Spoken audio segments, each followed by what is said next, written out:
never thought I'd be the one to put my entire family out on the street. But when you discover you've paid $105,000 in mortgage payments over the past 7 years on a house that's in your name and your mother's, only to find out she secretly tried to transfer half the property to your younger brother, something inside you just changes. I didn't scream. I didn't break down. I didn't even confront them immediately. For weeks, I acted completely normal while consulting with lawyers. I cooked their meals. I cleaned their messes. I smiled at their jokes. At the Christmas dinner, my mother noticed my coldness. In a moment of confrontation, she looked me in the eyes and said words I'll never forget. "Your presence here is a disgrace to us." I just smiled, finished my dinner, and in the weeks that followed, after carefully consulting with lawyers, initiated the legal process that would, 6 months later, result in the forced sale of the house. Christmas has never been the same for them since then. I'm recording this video from my new apartment in California, where I secured a transfer at work. Where are you watching from today? Drop your location in the comments below and hit that like and subscribe button if you've ever felt betrayed by the people who should have loved you the most. You'll definitely want to stick around for what happened next. The night I found those documents, my hands were shaking so badly I could barely take photos of them. But I didn't let a single tear fall. Not yet.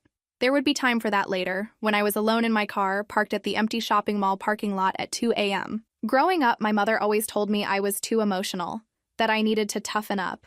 Well, Mom, I hope you're proud of how tough I've become. The thing about betrayal is that it never comes from your enemies. It comes from the people you thought you could trust with your life, the people you've sacrificed everything for. 7 years of my life. 7 years of working overtime to make those $250 monthly payments. 7 years of postponing my own dreams so that my mother would have a secure place to live after her cancer treatment.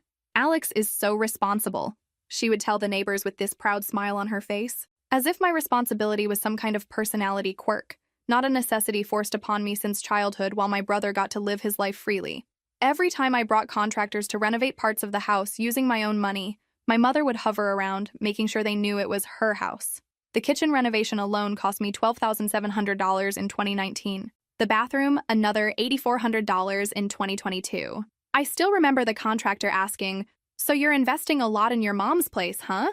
And me correcting him, "Actually, I'm a co-owner." The look of confusion on his face when my mother quickly interjected, "Oh, it's just a formality for the mortgage, isn't it, Alex?" I should have seen the signs. They were all there, bright as day. But you know what they say about hindsight. That Christmas dinner was the culmination of years of disrespect, years of being taken for granted, years of being treated like an ATM with legs instead of a daughter and sister. When my mother called my presence a disgrace, my brother Ryan didn't even look up from his plate. His wife Melissa at least had the decency to look uncomfortable. The silence around the table was deafening. I could have flipped the table, could have screamed all the truths I had been holding back, could have thrown the documents in their faces right then and there. Instead, I took another bite of the turkey I had spent hours preparing, sipped the wine I had carefully selected, and planned my next steps with the precision of a surgeon. Because sometimes, the best revenge isn't served hot with screaming and drama. Sometimes, it's served ice cold, with a smile, and the full force of the law behind it. The daughter who always sacrificed. I grew up in Columbus, Ohio, in a middle-class family where money was always tight, especially after my father passed away when I was 12. Ryan, my brother, 3 years younger, 3 years, was always my mother's favorite. "He has your father's eyes," she used to say. While I started working at 16 to help with bills, Ryan was encouraged to focus on his studies. When our mother was diagnosed with breast cancer in 2010, I was the one who reduced my college course load to care for her. Ryan continued his life normally in another city. After my mother's recovery in 2012, she couldn't work full-time anymore due to the chemotherapy effects. We decided I would take on part of the house expenses, including half the mortgage.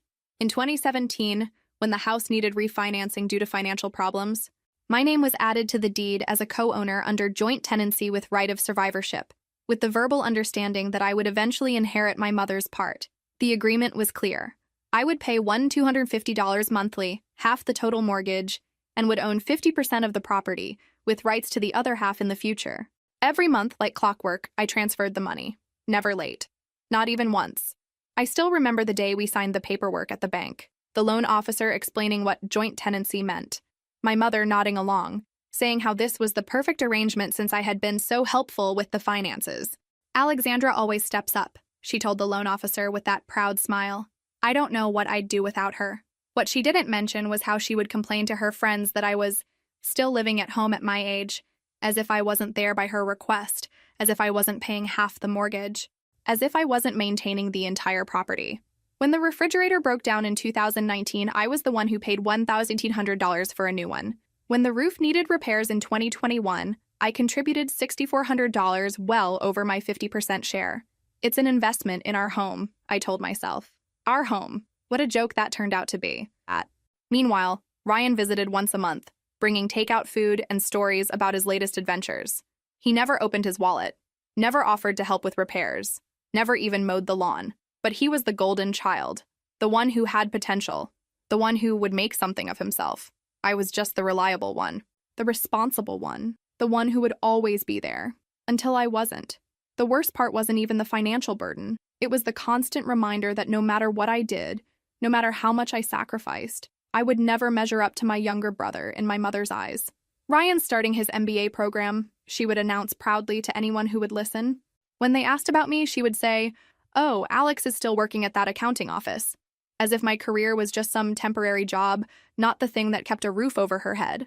When I received a promotion to administrative manager in 2023, I was ecstatic. Finally, some recognition for my hard work. I called my mother immediately to share the news. "That's nice, dear," she said, distracted. "Did you hear Ryan's considering buying a vacation property? Isn't that exciting?" I swallowed my disappointment like I always did and changed the subject. In family photos, Ryan was always positioned next to Mom. I was always on the edge, sometimes half cropped out, a visual representation of my place in the family hierarchy. Still, I persisted, believing that one day my dedication would be acknowledged, that one day I would be seen as more than just the family workhorse. That day never came. Instead, I got betrayal served on a silver platter, one that I had probably paid for myself. The illusion of the perfect family. Despite signs of favoritism, I continued doing everything for them. I organized all family holidays, drove 3 hours to pick up my mother for semi-annual medical follow-up appointments, and renovated the entire kitchen with my own money in 2019. When Ryan married Melissa, a corporate lawyer from a wealthy family in 2021, I noticed how differently they were treated. They would come for Sunday lunch and be received like royalty. Melissa traveled constantly to other cities and even internationally for important cases from her firm, rarely having time to get involved in family financial matters. Her focus was her own career. And she left the Parker family matters for Ryan to manage, as she herself said. "How lucky your mother is to have Alex to take care of her day to day," Melissa commented once, sipping the wine I had bought. That Thanksgiving of 2023, I noticed how my mother lit up when they talked about Ryan's plans to open his own business. When I mentioned my promotion at work as an administrative manager at an accounting office, she just nodded and changed the subject. Still, I continued renovating the house, planting flowers in the garden my mother loved so much, and believing that one day I would be recognized. Every Sunday dinner followed the same script. Ryan and Melissa would arrive an hour late. My mother would hug them as if they had returned from war. I would serve the meal I had spent all day preparing. "Oh, Alex, you shouldn't have gone to so much trouble," my mother would say, but her tone made it clear it was expected, required, my role. The conversation would center around Ryan's latest achievements, his business ideas, Melissa's important cases, their vacation plans, their future. When I would try to share something about my work or my friends, the interest would last precisely 2 minutes before someone changed the subject. "That's nice, Alex. Ryan, tell us more about that investment opportunity you mentioned." I kept telling myself it was fine, that families weren't perfect, that at least we had each other. What a fool I was. There were moments that should have been red flags, like when my mother created a new will in 2022 but was strangely secretive about its contents. Or when I overheard her on the phone with Ryan discussing the house situation, only to abruptly change topics when she realized I was within earshot. But I pushed these concerns aside, focused instead on being the perfect daughter, the reliable one. I redecorated my mother's bedroom as a surprise for her 65th birthday in 2023, installed a garden bench where she could sit and read in the afternoons, planned a surprise party where I invited all her friends. "You didn't need to do all this," she said, but accepted the praise from her friends about what a wonderful daughter she had. Behind closed doors, though, she complained that I had chosen the wrong shade of paint for her room, that the garden bench wasn't positioned correctly, that I had invited people she wasn't that close with anymore. Nothing was ever good enough, but I kept trying, kept believing that one day she would see me, really see me. Do you guys also continue investing in relationships that clearly aren't reciprocal? Tell me about a time you did much more for someone than you received in return. Drop it in the comments below. I remember walking through the house late at night sometimes, touching the walls I had painted, the countertops I had installed, the garden I had planted, and thinking, half of this is mine. At least I have that security. Security. Another joke that life had prepared for me, because while I was building a home, they were plotting to take it away from me, and I had no idea what was coming. The discovery that broke my heart. On December 15th, 2024, I was organizing tax documents in the home office, preparing to file my taxes early, when I found a folder with legal documents I didn't recognize. My work at the accounting office gave me enough knowledge to understand exactly what I was seeing. Inside the folder, a partial gift deed contract signed 8 months earlier transferring 25% of my mother's property ownership to Ryan, with an attached memorandum indicating the intention to transfer the other 25% the following year. The signing date was her birthday, the day I had organized a surprise party while they, apparently, were at the notary office. Most shocking. A printed email between my mother and her lawyer questioning if I could legally contest the transfer, since my name was on the deed. The lawyer's response suggested making the transfers in stages and keeping everything secret until they could resolve the situation with Alexandra. The lawyer specifically mentioned that the transfer was legally questionable due to the type of co-ownership we had, but my mother had insisted on proceeding. A detail that made me understand why they thought I would never discover it. There was a handwritten note from my mother saying, "Alexandra never checks the legal documents. She's always too busy with work and taking care of the house." Sitting on the floor of that office, with papers trembling in my hands, I realized that while I had contributed $105,000 over the past 7 years, since my name was added to the deed, they were planning to leave me with nothing. The contract even had a handwritten observation. Alexandra will continue paying her share of the mortgage as per previous agreement. It was as if the entire world had stopped. I took photos of the documents, put everything back in the exact place, and went out to walk for hours, trying to process the betrayal. The folder was light blue, unmarked, sitting at the bottom of a stack of insurance papers in the desk drawer. Normally, I would never have looked in that drawer, which my mother considered her private space. It was only my need to find all the tax documents that led me to search there. My hands trembled as I opened it. The legal language jumped out at me immediately. Transfer of property interest, gift deed, partial ownership reassignment. As I read through the documents, each word felt like a physical blow. The transfer was dated April 22nd, my mother's birthday. The day I had spent weeks planning a surprise party for her. The day I had taken off work to decorate the house and prepare her favorite meal. While I was hanging streamers, they were at a notary office signing away what was legally mine. The email exchange between my mother and her lawyer was printed and stapled to the back of the transfer document. The lawyer had expressed concerns. "Mrs. Parker, I must advise you that this type of transfer is legally questionable given the joint tenancy arrangement you have with your daughter. She would have grounds to contest this transfer should she discover it." My mother's response: "She won't find out. She never checks these things. Just proceed as we discussed." There was another line in her email that struck me like a slap. "Alexandra would never sue me. She values family above everything else." The handwritten note was scrawled in the margin of the email printout. "Alexandra never checks the legal documents. She's always too busy with work and taking care of the house." They weren't just betraying me. They were counting on my dedication to the household as the perfect cover for their scheme. The memorandum outlined their future plans. Transfer the remaining 25% the following year. Maintain the appearance that I was still a co-owner until they could figure out how to resolve the Alexandra situation, whatever that meant. And the kicker: Alexandra will continue paying her share of the mortgage as per previous agreement. They wanted me to keep paying for a house they were secretly taking away from me. 7 years, $105,000, countless hours of maintenance, renovations, and care, all for nothing. I carefully photographed each document with my phone. My hands were shaking so badly I had to take multiple shots of each page to ensure at least one was clear. Then I meticulously replaced everything exactly as I had found it, closed the drawer, walked to my room, and for the first time in years, I allowed myself to really cry. Not the quiet tears I had trained myself to shed, but deep, body-racking sobs that left me gasping for air. When I had no tears left, I got in my car and drove, for hours, no destination in mind, just driving through the cold December night, trying to process the depth of this betrayal. My entire world had just been shattered, and they had no idea I knew. The validation I needed. I called my best friend, Kate, who was also a legal assistant at a law firm. She immediately came to meet me at a cafe. When I showed her the photos of the documents, her eyes filled with tears before mine did. "Alex, this isn't just a breach of trust. It's legally questionable," she said, holding my hands across the table. "Your name is on the deed as a co-owner in joint tenancy. By law, they can't simply transfer the property without your consent. This document may not even have legal validity. Kate was the first person who didn't try to minimize what had happened or make me see their side. She simply validated my pain and anger, and that gave me the clarity I needed. "What are you going to do?" she asked. "I'm going to talk to a real estate law specialist," I replied, determined to understand my legal options.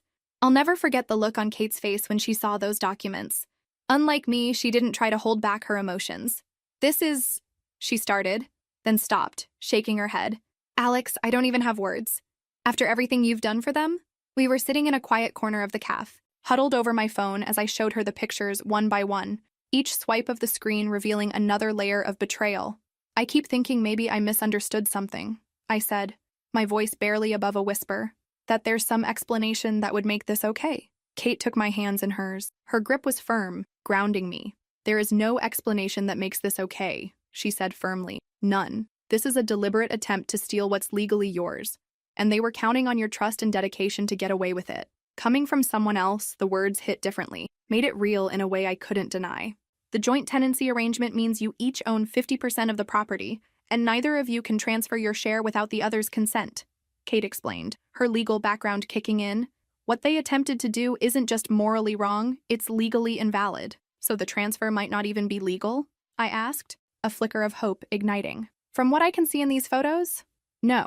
But you need to consult with a specialist in property law to be certain," she advised. "I know someone at our firm who might be able to help, or at least point you in the right direction." For the first time since finding those documents, I felt something other than devastation, a tiny spark of righteous anger, of determination. "I've given everything to them," I said, my voice growing stronger. "Years of my life, thousands of dollars, and this is how they repay me?" "You don't deserve this," Kate affirmed. "No one does, but especially not you, Alex. Not after everything you've sacrificed for them." She pulled out a notebook from her purse and began writing. "Here's the name and number of Mark Santos. He's a real estate attorney who specializes in exactly these kinds of cases. He's tough but fair." I took the paper, folding it carefully and placing it in my wallet. "What if I'm overreacting?" I asked, doubt creeping back in. "What if confronting them makes everything worse? Worse than them secretly trying to take your house while expecting you to keep paying the mortgage?" Kate asked pointedly. "Alex, they're already showing you who they really are. Now you need to decide what you're going to do with that information." She was right. The time for giving them the benefit of the doubt was over. "I'll call him tomorrow," I promised. "And Alex?" Kate added, her expression serious. "Don't tell them you know. Not yet. Get all the legal advice first. Understand your options, then decide how to proceed." As we left the cafe, Kate pulled me into a tight hug. "You're not alone in this," she whispered. "Whatever you decide to do, I'm with you all the way." For the first time in days, I felt a weight lift. I wasn't crazy, I wasn't overreacting, and most importantly, I wasn't alone. The plan takes shape. The following week, I discreetly consulted with a real estate law specialist, Mark Santos. After analyzing my documents, he confirmed the attempt to transfer 25% of my mother's property to Ryan without my knowledge or consent was legally invalid. "Your type of co-ownership is joint tenancy with right of survivorship," explained Santos. "This means you and your mother are equal co-owners, and neither can transfer their part without the other's consent. If one of you passes away, the other automatically inherits the complete part. This attempted transfer has no legal validity." "What are my options?" I asked. "We have several," he answered. "We can directly contest the transfer attempt, which will likely be voided by the court, or we can initiate a partition action, which would force the sale of the property and division of profits between the legal co-owners, in this case, you and your mother." "How long would this take?" I asked. "Partition processes typically take 6 months to a year, depending on complexity and whether the other party contests," he replied. "But we can start immediately." Meanwhile, I continued acting normally at home, preparing Christmas dinner as I always did, decorating the living room with the new set of lights I had bought, and pretending I knew nothing. I noticed whispered conversations between my mother and Ryan that abruptly stopped when I entered the room, and text messages they exchanged with worried looks during pre-Christmas family gatherings. At night, alone in my room, I researched property values in the area. Our house, with the improvements I had made, was worth approximately $420,000. As a legal co-owner of 50%, I would be entitled to at least $210,000. Attorney Santos's office was on the 15th floor of a downtown high-rise worlds away from the suburban home I shared with my mother. The receptionist offered me water in an actual glass, not a plastic cup. Everything about the place spoke of competence and success. Santos himself was a man in his early 50s with salt and pepper hair and sharp eyes that missed nothing. He reviewed the photos of the documents carefully, occasionally making notes on a yellow legal pad. "These attempts to transfer property interests," he finally said, looking up at me. "They're what we call void ab initio, invalid from the beginning. The joint tenancy arrangement you have specifically prevents this kind of unilateral transfer." Relief washed over me. So it didn't work? The transfer? Legally speaking, no. But the fact that they attempted it is concerning, and the documented intent to continue transferring ownership away from you requires action on our part. He laid out my options in clear terms. We could file to invalidate the attempted transfer, essentially returning to the status quo. Or we could file for partition, a legal process to divide the property. Since the property can't physically be divided, it's a single-family home. The court would order a sale and division of proceeds, he explained. As a 50% owner, you would receive half of the sale price, minus any outstanding mortgage balance. And my mother couldn't stop this? I asked. She could contest it, delay it, but ultimately, no. Any co-owner has the right to partition. It's one of the fundamental rights of property co-ownership. He quoted his retainer fee, $3,500. Not a small amount, but a worthwhile investment to protect my $210,000 stake in the property. "Take some time to think about which direction you want to go," he advised. "But don't wait too long. The fact that they're actively working to disenfranchise you suggests urgency." That evening, I drove through our neighborhood, looking at the houses with new eyes. The Miller family's colonial with the wraparound porch, the Johnsons' ranch-style home with the basketball hoop in the driveway, the Garcia's two-story with the beautiful rose garden, and our house, the house I had helped maintain and improve for years, the house that was legally half mine, the house they were trying to take from me. I pulled up real estate listings on my phone. Similar homes in our area were selling for between $410,000 and $435,000. With the improvements I'd made, the new kitchen, the updated bathrooms, the landscaping, we might even be at the higher end of that range. After the mortgage was paid off, my share would be substantial, enough for a fresh start somewhere new. That night, I couldn't sleep. I kept thinking about the future, about possibilities I had never allowed myself to consider before. A life where I put myself first. A life where my contributions were valued. A life without the constant emotional drain of trying to earn love and approval that would never come. For the first time in years, I felt something unexpected. Hope. The decision. No one expected. 2 days before Christmas, I made my decision after another consultation with the lawyer. I signed the initial documents to contest the illegal transfer and initiate a partition process. As a legitimate co-owner, I had the right to request the sale of the property and fair division of profits. The lawyer explained that formal notification would only be sent after the end-of-year holidays, but that I could already start looking for another place to live, since the process would eventually lead to the sale of the house. I also contacted several developers who were developing projects in the area.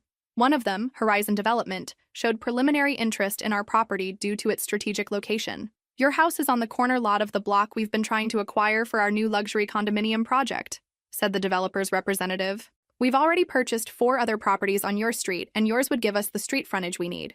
If the court orders the sale of the property, we would like to be notified to make an offer. We can't make a formal offer while the case is in litigation, but we definitely have interest." I continued pretending everything was fine, but began discreetly organizing my personal belongings and researching transfer opportunities within my company to offices in other states. The weight of the decision settled on me like a physical thing. Was I really going to do this?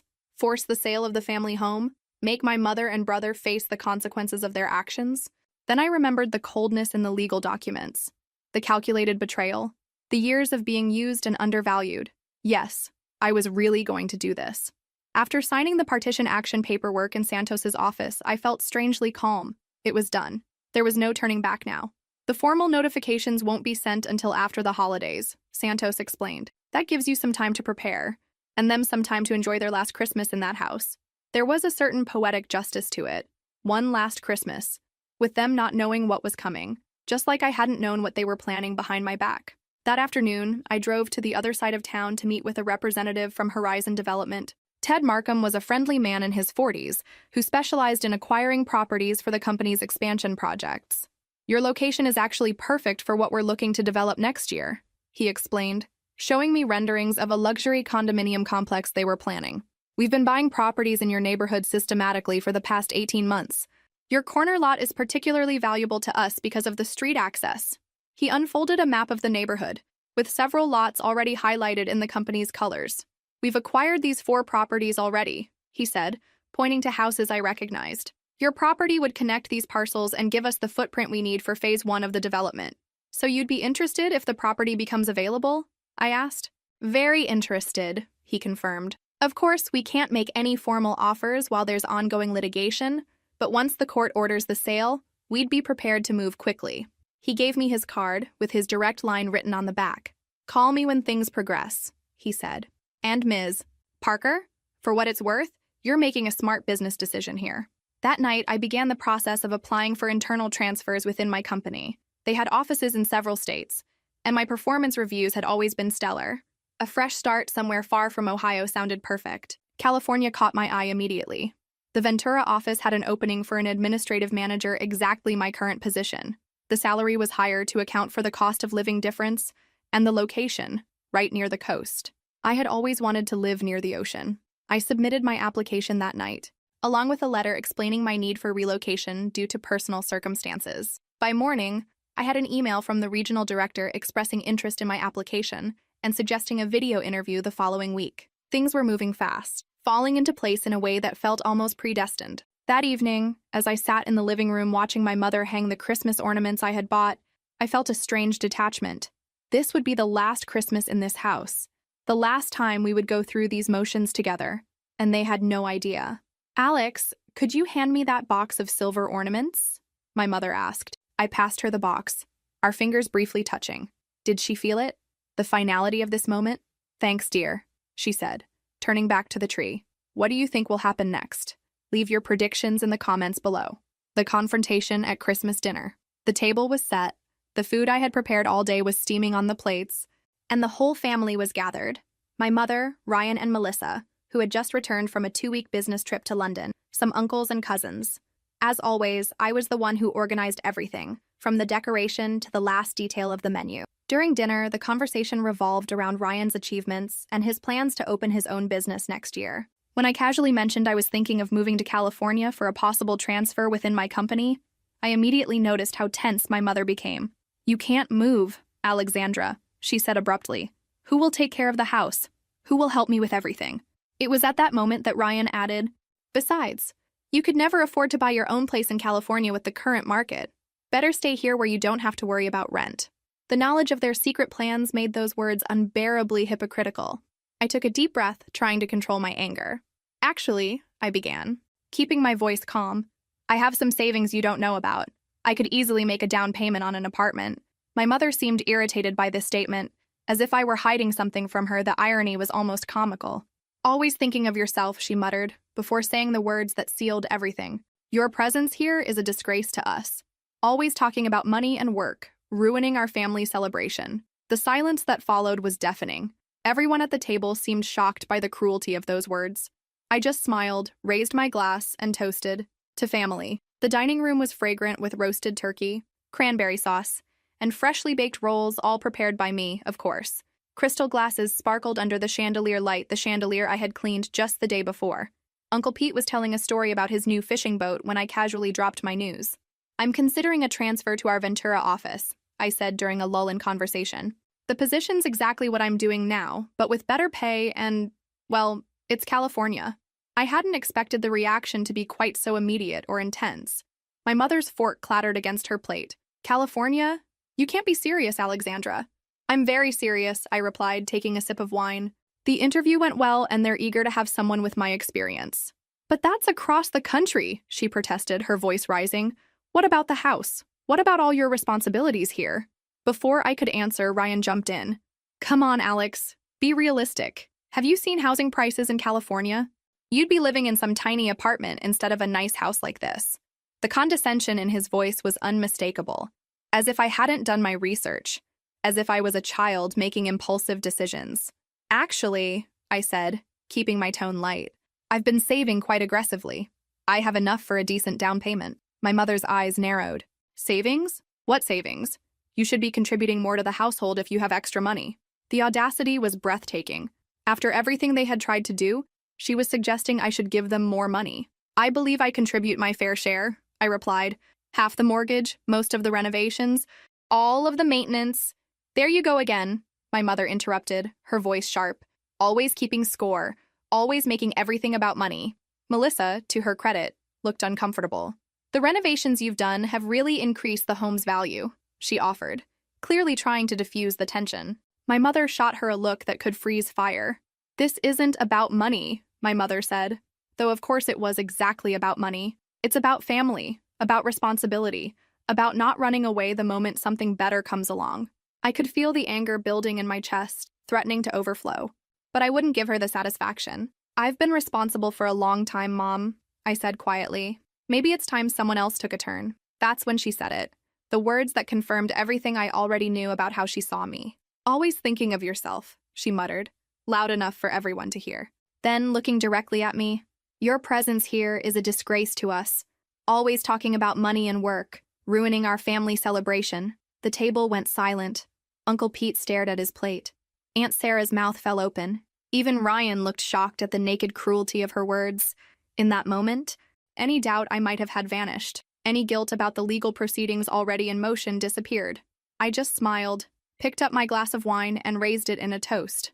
To family, I said, my voice never wavering, in all its complicated glory. Then I took a bite of the turkey I had spent hours preparing, savoring the taste of what would be my last Christmas dinner in that house. And nobody at that table had any idea what was coming. The manipulation attempt. 3 days after Christmas, my mother acted as if nothing had happened. She entered the kitchen while I was making coffee and said, Alex, dear, I've been thinking, you work so hard to help with the bills. Maybe we should review the mortgage agreement. The hypocrisy was unbelievable. Had she discovered that I knew about the transfer attempt? What kind of revision are you thinking, Mom? I asked innocently. Well, you know Ryan is trying to open his own business. He'll need some financial security. We were thinking that maybe we could include his name on the deed too, since he'll inherit the house eventually. It took all my self-control not to confront her right then. Instead, I replied, let's talk about this after New Year's. I have some ideas about our financial arrangement too. That afternoon, I received a call from my lawyer confirming that the documents were ready and would be officially delivered the first week of January. Later, Ryan called me, his voice strangely friendly. Alex, I was thinking, you've always wanted this house so much. And since you pay part of the mortgage, maybe we could make a deal for you to eventually buy part of it. What part exactly? Ryan? I asked, feigning ignorance. Well, you know, Mom won't be around forever. When the time comes, we could split the property between us. Too late, Ryan. Too late. The kitchen smelled of fresh coffee and cinnamon rolls, the ones my mother loved, that I had baked that morning despite everything. Keeping up appearances was exhausting, but necessary. My mother leaned against the counter, watching me pour my coffee. She looked almost nervous, which was unusual for her. Alex, dear, she began, her voice deliberately casual. I've been thinking, you work so hard to help with the bills. Maybe we should review the mortgage agreement. I nearly dropped my mug. Was this a trap? Had she somehow discovered that I knew about their scheme? I kept my face neutral, adding a splash of cream to my coffee before responding. What kind of revision are you thinking, Mom? My voice was the perfect blend of innocence and mild interest. She fidgeted with her robe tie, not quite meeting my eyes. Well, you know Ryan is trying to open his own business. He'll need some financial security. I waited, letting the silence stretch uncomfortably. We were thinking, she finally continued, that maybe we could include his name on the deed too, since he'll inherit the house eventually. The audacity was almost impressive. After secretly attempting to transfer her half to Ryan, a transfer that had failed legally, she was now trying to get me to voluntarily add him to the deed. I took a slow sip of coffee, using the moment to compose myself. That's an interesting suggestion, I said carefully.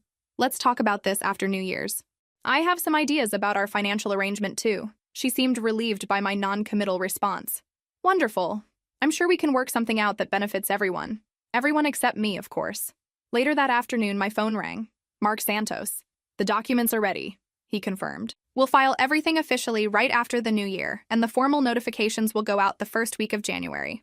Thank you, I replied, keeping my voice down despite being alone in my room. Is there anything else I need to do before then? Just be prepared for their reaction, he advised. Once they receive the legal notice, things might get uncomfortable. That was putting it mildly. My phone rang again less than an hour later. Ryan. His name on my screen made my stomach clench. Hey, sis, he greeted, his voice unnaturally cheerful. Got a minute to talk? Sure, I replied, matching his casual tone. What's up? So, I was talking with Mom earlier, he began, and I immediately knew where this was heading. About the house and everything you've contributed over the years. I said nothing, waiting. And I was thinking, he continued, filling the silence. You've always wanted this house so much. And since you pay part of the mortgage, maybe we could make a deal for you to eventually buy part of it. The hypocrisy was staggering. They had tried to cut me out entirely, and now they were presenting this as some kind of generous offer. What part exactly, Ryan? I asked, my voice perfectly innocent. He hesitated, clearly not expecting the direct question. Well, Mom won't be around forever. When the time comes, we could split the property between us. I almost laughed. They were scrambling, trying to secure some legal claim for Ryan before the truth came out. That's an interesting proposition, I said neutrally. Let me think about it. Great, he replied, sounding relieved. We can discuss details after the holidays. No rush. Oh, but there was a rush. They just didn't know it yet. Have you ever been in a situation where someone tried to manipulate you after hurting you? How did you react? Let me know in the comments. The moment of truth. In the second week of January 2025, the legal documents were finally delivered. A lawsuit contesting the property transfer attempt and requesting partition through sale was officially filed. My mother and Ryan received the formal notifications on a day when I was purposely at work. When I arrived home that night, I found my mother in tears and Ryan furiously pacing the living room. What did you do? He shouted, waving the papers in my direction. I defended my legal interests. I responded calmly. Exactly as you did when you tried to transfer part of the house without my knowledge. My mother raised her red eyes. How did you find out? Does it matter? Were you ever planning to tell me? The silence was answer enough. I'm moving out at the end of the month, I informed them. I'll continue paying my share of the mortgage until the legal process is completed to protect my credit history and strengthen my legal position, but I won't contribute to other house expenses anymore. You can't sue us, my mother protested. We're family. Family doesn't betray family, Mom. Family doesn't secretly plan to take what is legally mine. Ryan tried to change tactics. We can resolve this between us, Alex. We don't need lawyers. The documents I found say otherwise. Ryan, you already consulted lawyers about how to remove me from the deed without me being able to contest it. What about mediation? Ryan suggested, his voice softening. We could work with a family mediator to find a solution that works for everyone. Mediation works when both parties are acting in good faith, I replied, repeating Santos's exact words. You've already demonstrated that you aren't. The January rain pounded against the windows as I pulled into the driveway that evening. Through the curtains, I could see movement, agitated, frantic movement. They had received the legal notices. I sat in my car for a moment, taking deep breaths. This confrontation had been coming for weeks. I was ready. The moment I stepped through the door, Ryan was on me. What the hell is this? He shouted, thrusting papers in my face. His cheeks were flushed, a vein pulsing in his forehead. I set down my purse and removed my coat with deliberate calm before answering. Those appear to be legal documents, I said, my voice steady. Don't play dumb. A partition action? Contesting Mom's gift deed? His voice cracked with rage. You're suing your own family. From the living room, I could hear my mother sobbing, theatrical, heaving sobs that had always worked to manipulate me in the past. Not this time. I defended my legal interests, I replied, looking him directly in the eye. Exactly as you did when you tried to transfer part of the house without my knowledge. Ryan's expression flickered surprise, then guilt, quickly masked by more anger. That was different. That was fraud, I supplied. An illegal attempt to transfer property that wasn't solely Mom's to give? I walked past him into the living room. My mother sat on the couch, tissues scattered around her, eyes red and swollen. She looked up at me, her expression wounded and accusatory. How did you find out? No denial, no explanation. Just the disappointment that I had caught them. Does it matter? I asked quietly. Were you ever planning to tell me? The silence stretched between us, broken only by the ticking of the grandfather clock, the one I had restored 2 summers ago. I thought not, I finally said. You can't do this to us, my mother said, her voice thin and desperate. Where will we go? How will we afford another place? You'll have half the proceeds from the sale, I pointed out. After the mortgage is paid off, that should be enough for a down payment on something suitable. You can't sue us, she protested, her voice rising. We're family. I almost laughed at the irony. Family doesn't betray family, Mom. Family doesn't secretly plan to take what is legally mine. Ryan stepped closer, his tactics shifting. His voice softened, became cajoling. Listen, Alex. We all said things, did things we regret. We can resolve this between us. We don't need lawyers. The documents I found say otherwise, Ryan. You already consulted lawyers about how to remove me from the deed without me being able to contest it. He flinched at the direct reference to their scheme. I'm moving out at the end of the month, I continued, my decision long made. I'll continue paying my share of the mortgage until the legal process is completed to protect my credit history and strengthen my legal position, but I won't contribute to other house expenses anymore. You can't just abandon us, my mother cried. I looked at her, really looked at her, the woman who had raised me, the woman who had betrayed me, and I felt nothing. The pain was still there, but distant now, like an old injury that only aches when it rains. I'm not abandoning you, I said quietly. I'm freeing myself, and for the first time in my adult life, I walked away from their drama without a backward glance. The last card. During the following months, the legal process followed its course. Ryan hired a lawyer to contest my action, claiming that the property transfer was a legitimate gift from our mother to him. My lawyer countered by presenting our joint tenancy contract and the specific state laws that invalidated such a transfer without the consent of all co-owners. In March, I moved to a rented apartment in another part of the city while the process continued. My mother alternated between calling me crying, begging me to withdraw the lawsuit, and sending me furious messages accusing me of betraying the family. A preliminary hearing was scheduled for April. The week before, I received an unexpected message from Melissa, Ryan's wife. Alex, I know you must hate me too, but I need you to know that I had no idea what they did. I was in London for the last 2 weeks of December working on an important corporate merger. And before that, I spent 3 months traveling constantly between San Francisco and New York for another case. Ryan told me you had an agreement where you would continue paying the mortgage in exchange for living there. He never mentioned that your name was on the deed, or that the transfer was made without your knowledge. I just found out the truth, and I'm horrified. I'm not asking you to forgive anyone. I just wanted you to know that not everyone was in on this conspiracy against you. The last attempt came in the form of a family meeting called by an uncle 2 weeks before the final hearing in June. Everyone pressured me to find a solution that would keep the family together. When I calmly explained what they had done to me over the years, silence took over the room. The sale of the house will probably be ordered by the court at the end of the month, I informed them. Horizon Development has already indicated formal interest. I suggest you start looking for another place to live. Spring brought rain and with it depositions, legal filings, counter-arguments, the slow, grinding wheels of the justice system. Ryan's lawyer was aggressive, filing motion after motion to delay the inevitable. My mother's health suddenly became a concern. The stress was exacerbating her old conditions, they claimed. They needed more time. They deserved special consideration. Mark Santos calmly brushed aside each delaying tactic. This is textbook, he assured me. When they can't win on the merits of the case, they try to win on sympathy. The judge won't be swayed. He was right. The judge, a no-nonsense woman in her 60s, saw through the manipulation and kept the case moving forward. Surprisingly, she accelerated our case due to the clear attempt at fraud through documents, something Santos told me was rare but possible in these circumstances. Meanwhile, I settled into my small apartment across town. It wasn't much: 1 bedroom, a galley kitchen, a living room barely big enough for a couch and TV, but it was mine. No one could take it from me. No one could make me feel like an unwelcome guest. My mother's calls came daily at first. Tearful pleas, angry accusations, attempts at guilt that once would have worked flawlessly.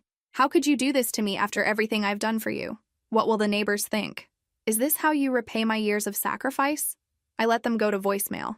Eventually, they tapered off. The neighbors, who for years had seen me caring for the house and my mother, were divided between embarrassment and curiosity. Some sent messages of support, others avoided me completely, probably hearing only the version of the story my mother told. Then came the unexpected message from Melissa. I read it 3 times, trying to gauge its sincerity. Part of me wanted to dismiss it as another manipulation tactic, but something about it rang true. I responded simply, "Thank you for letting me know." There had been sporadic attempts at conversations in the previous month's phone calls from concerned aunts, messages from cousins wanting to understand both sides, but nothing as organized as this final desperate meeting. The final desperate attempt came 2 weeks before the June hearing. Uncle Pete called, his voice grave. "Alex, the family is getting together this Sunday. We need to talk about this situation before it goes any further." I almost declined, but curiosity won out. What could they possibly say now? The family gathering was at Uncle Pete's house, neutral territory. When I arrived, they were all there. Aunts, uncles, cousins. My mother, looking frailer than I remembered. Ryan, tight-lipped and tense. Uncle Pete took charge immediately. "We're here to find a compromise, to keep this family together." One by one, they made their appeals. The importance of family, the value of forgiveness, the tragedy of legal battles between blood relations. Not one of them acknowledged what had been done to me. When they finished, the room fell silent. All eyes on me. "Thank you all for your concern," I began, my voice steady. "But there's something you should know." I pulled copies of the documents from my purse, the transfer attempt, the lawyer's email, my mother's handwritten note. "This is what they tried to do to me," I said, passing the papers around. "After 7 years of paying half the mortgage, after thousands of dollars in renovations, after putting my own life on hold to care for Mom after her cancer." The silence took on a different quality as understanding dawned. Aunt Sarah's hand went to her mouth. Cousin Mike's eyes widened.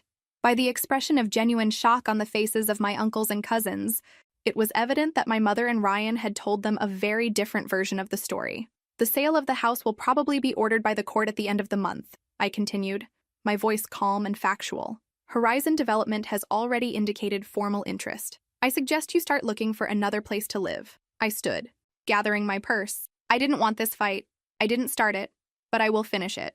As I walked out, no one tried to stop me. The new Alexandra. Today, 4 months after the conclusion of the legal process, I live in a small apartment about 15 minutes from the beach in Ventura, California. It's not in a luxury area, but in a pleasant neighborhood where I used part of the money from the sale as a down payment and financed the rest with a 30-year mortgage. From my balcony, I can see a small slice of the Pacific Ocean between the buildings. I was lucky to get a transfer to the West Coast office of my company, where I continue working in accounting.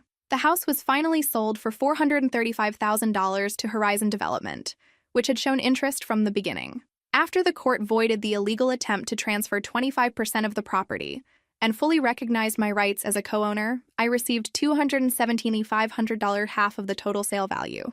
I used $175,000 as a down payment on my apartment and went back to school, finally completing the business administration course I had abandoned to take care of the family. I also started my own online consulting business in financial management for women, inspired by my own experience, which I run on weekends as extra income. My mother and Ryan received $217,500 from the sale, the same amount I did. But unlike me, they chose to rent an apartment instead of buying, probably because Ryan needed capital for his business. Ironically, from what I've heard, the business never took off. They ended up moving to a small rented apartment, and the developer began demolishing the house to build a luxury condominium. Sometimes I receive updates on the construction progress from former neighbors, and I feel a strange mix of sadness and liberation. Melissa and Ryan ended up divorcing a few months later, apparently. The betrayal wasn't just aimed at me. She sent me a Christmas card last year, a peace offering perhaps, or just an acknowledgement that not all bridges need to be burned. Kate came to visit last month, and as we walked on the beach, she asked, "Do you regret it? Defending what was legally mine? No. Losing the family I thought I had? Every day." The truth is that I never had the family I imagined. I just had people who took advantage of my loyalty and hard work. Christmas this year will be different. No elaborate decorations, no cooking for 12 people, no pretending everything is fine when it's not. Instead, I booked a trip to Hawaii. I'll spend Christmas on the beach, celebrating my freedom and the fact that, finally, I put myself first.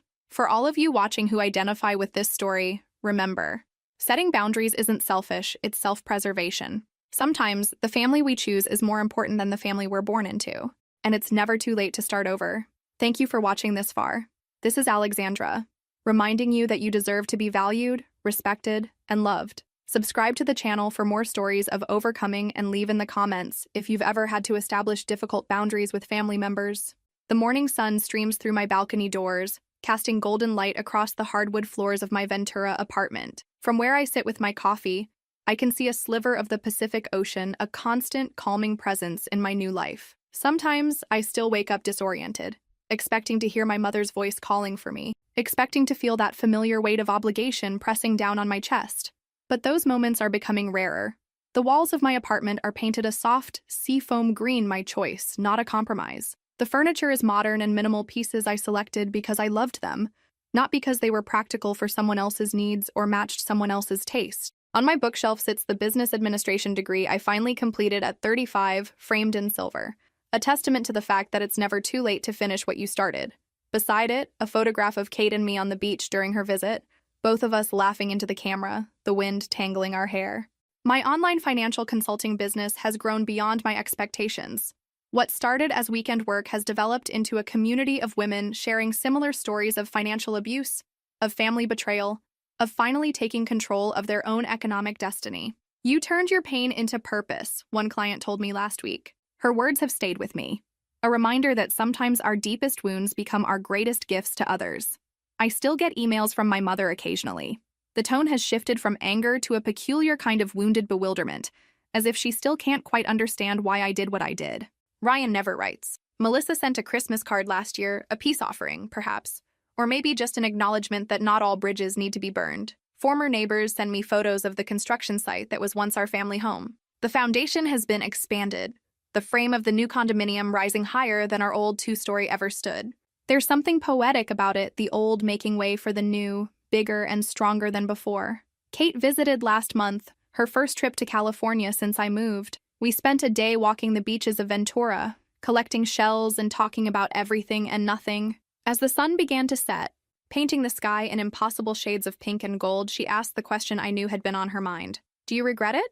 I considered the question carefully, watching the waves roll in and out, their rhythm ancient and unchanging. Defending what was legally mine? No. Losing the family I thought I had? Every day. She nodded, understanding the complexity of my answer. But the family I thought I had never really existed, I continued. It was a story I told myself because the truth was too painful to accept. I was never valued the way I deserved to be. This Christmas will be my first completely free of old obligations and expectations.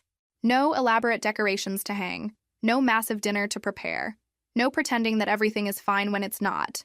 Instead, I'll be in Hawaii, feeling the sand between my toes and the sun on my face. A gift to myself, paid for with my share of the house that was always partly mine. For all of you watching who identify with this story, who see echoes of your own experiences in mine, remember this. Setting boundaries isn't selfish, it's self-preservation. Sometimes the family we choose is more important than the family we're born into. And it's never too late to start over. To rewrite your story with yourself as the protagonist, not just a supporting character in someone else's narrative. Thank you for watching this far. This is Alexandra, reminding you that you deserve to be valued, respected, and loved not for what you can provide, but simply for who you are. Subscribe to the channel for more stories of overcoming, and leave in the comments if you've ever had to establish difficult boundaries with family members. Your story matters too. My name is Rebecca, and I'm 42.